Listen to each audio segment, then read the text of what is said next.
Hello, dear friends. Awakening is not about changing who you are, but about discarding what you are not. Opinion piece. System reset. Quietly. After Easter. To avoid panic. It's happening discreetly. The world you knew is gone. The war for the planet is won. Let's start. Catherine Weil accused that a reset of the traditional financial system and an expansion of the new economic architecture are underway. She also links this change to a broader geopolitical shift, the fall of the old system, and the opening of a new economic order. Furthermore, she posits that the system is incorporating more corporate digital currencies and a more hybrid and competitive financial structure. She explains that structural changes to the financial architecture were implemented during the Easter period without receiving significant media attention. She describes these measures as part of a quiet reset of the financial architecture, with implications for how large banks operate, how crypto assets are regulated, and how financial crime is combated, going far beyond the usual headlines. Catherine Weil argues that a quiet reset of the old financial system is already underway, with a new architecture based on transparency, asset-backed securities, and secure transactions. She also posits that the transition will not be a sudden shift, but a gradual migration away from traditional fiat banking. She refers to an interview with Simon Pax in which he predicted that things will start to happen visibly and obviously after Easter this year, in quotes. Therefore, these discrete moves are seen as part of the behind-the-scenes preparations, with invisible positive results expected soon. The community interprets this as an evidence that the long-awaited financial transition is underway, not the dreaded globalist Great Reset, but the liberating, sovereign, and abundance-oriented version we so desperately crave. It's happening discreetly to avoid public panic and prevent the old system from resisting. Reset news. A wave of comets is heading toward the solar system. Judy Bington reports a significant shift toward a gold-backed financial system, which would involve a global blackout, special operations, and the activation of the new quantum financial system, and urges citizens to prepare. Time is running out, according to Axios 4b. You are watching the old world die in real time. Stop seeking permission to believe it. People are distracted by the Middle East, while the real operation unfolds with sudden resignations. The war opened the vaults. The vaults exposed the ledgers. The ledgers named the banks, not with bombs, but with codes, with audits, with a system they can't get out by being hacked, bribed, or printing money. According to Mr. Poole, the vault is cracking. The truth is leaking out, and they can't stop what's coming. This isn't politics or a scandal. This is the systematic dismantling of a protected network spanning 3 continents, 5 decades, and all the institutions you were taught to trust. More than 6,000 patents are being hidden right now, according to Mr. Poole. As of 2023, there are 6,012 inventions locked away that could change lives. The pattern is always the same. An inventor creates something revolutionary and applies for a patent. The government reviews it, but it disappears if it threatens a multi-billion-dollar industry. Ricardo Bossi reveals that the world's West leaders have been replaced by actors who have been following orders for years. The national leaders that people believe to control the country are nothing more than actors in a television series, which is entering its final season. The average citizen doesn't realize it, but the coalition has dismantled the cabal's control network, keeping familiar faces to maintain the illusion of continuity. The coalition replaces the leaders, but leaves the machinery of government intact under new leadership. The war for the planet is won.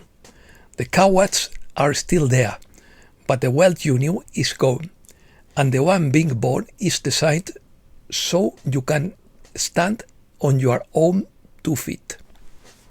Fulford summary. The Dragon family offers to free the people from the Babylonian debt bondage. They are offering to cancel all debt, both public and private. In addition, they are offering virtually unlimited financing to help rebuild the economy. This financing would be provided in the form of grants and would not require repayment. The Chinese could also offer useful advice on how to end the human trafficking that plagues much of the world. China has reduced the number of trafficking cases by 78% by 2025 compared to the peak reached in 2012. China has detained 70 US ships flying the Panamanian flag. These actions are believed to be retaliation for China's expulsion from the Panama Channel. The Quebec government has banned praying in the street. Muslims gathered regularly to pray outside Montreal churches. The new acting Attorney General, Todd Blanche, has declared the Epstein case closed, with no arrests made. The Supreme Court has ruled that the US President cannot use the power of pardon to shield himself or his inner circle from prosecution. France is putting a Masonic lodge on trial for murders and death squads. A confidential report from Argentina's Secretariat for Strategic Coordination and Emergency Assistance, detailing a plan to receive 300,000 Israelis, has been leaked to the press. German Chancellor Friedrich Merz says that 80% of the more than 900,000 Syrian citizens in Germany should return to Syria within the next 3 years. With oil supplies disrupted in the Middle East, Germany and Europe need to buy oil from Russia and Iran.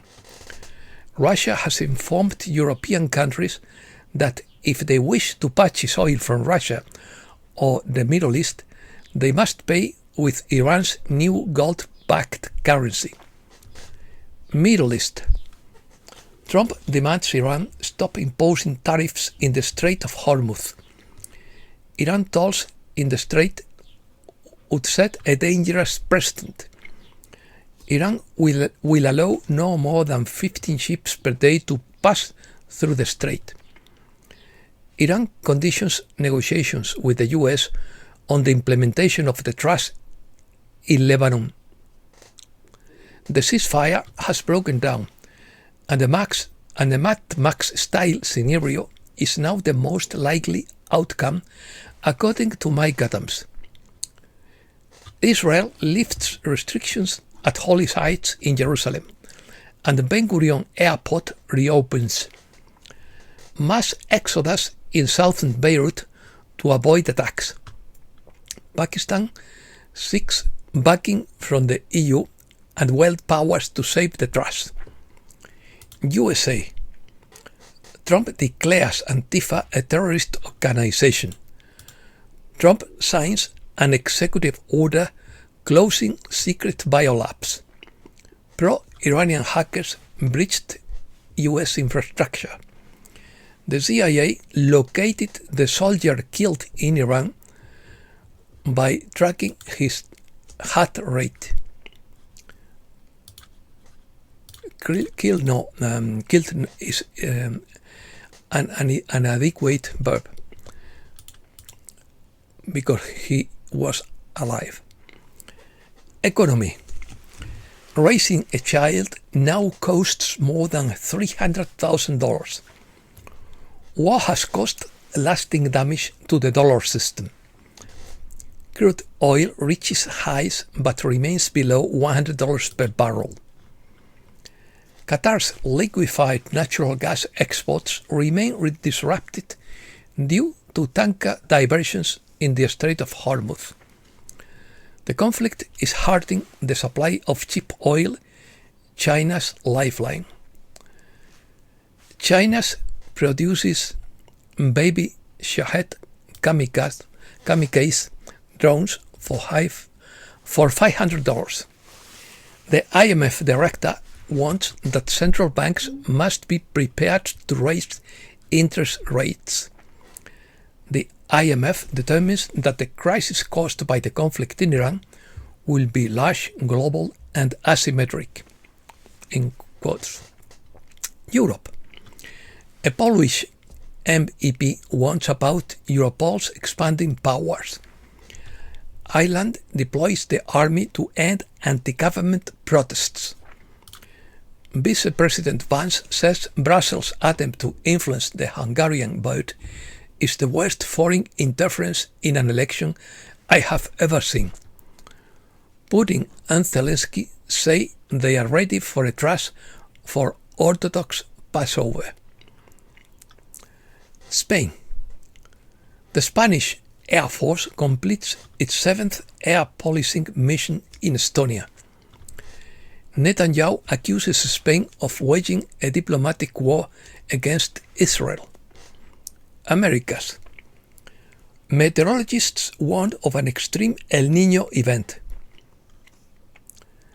The White House says that the Cuban regime is destined to fall. Mexico requires all mobile phone users to join the biometric surveillance system of the 2030 agenda. Ecuador escalates tensions with Colombia with a new drastic measure. Bolivia implemented a covered devaluation of its currency. Peru votes this Sunday with a record of 35 candidates and no clear favorite. According to Alejandro Grisanti, the US is considering lifting sanctions against Venezuela's central bank to increase oil revenues, stabilize the economy, and improve foreign exchange market operations. And that's all for today. Thanks a lot, dear friends.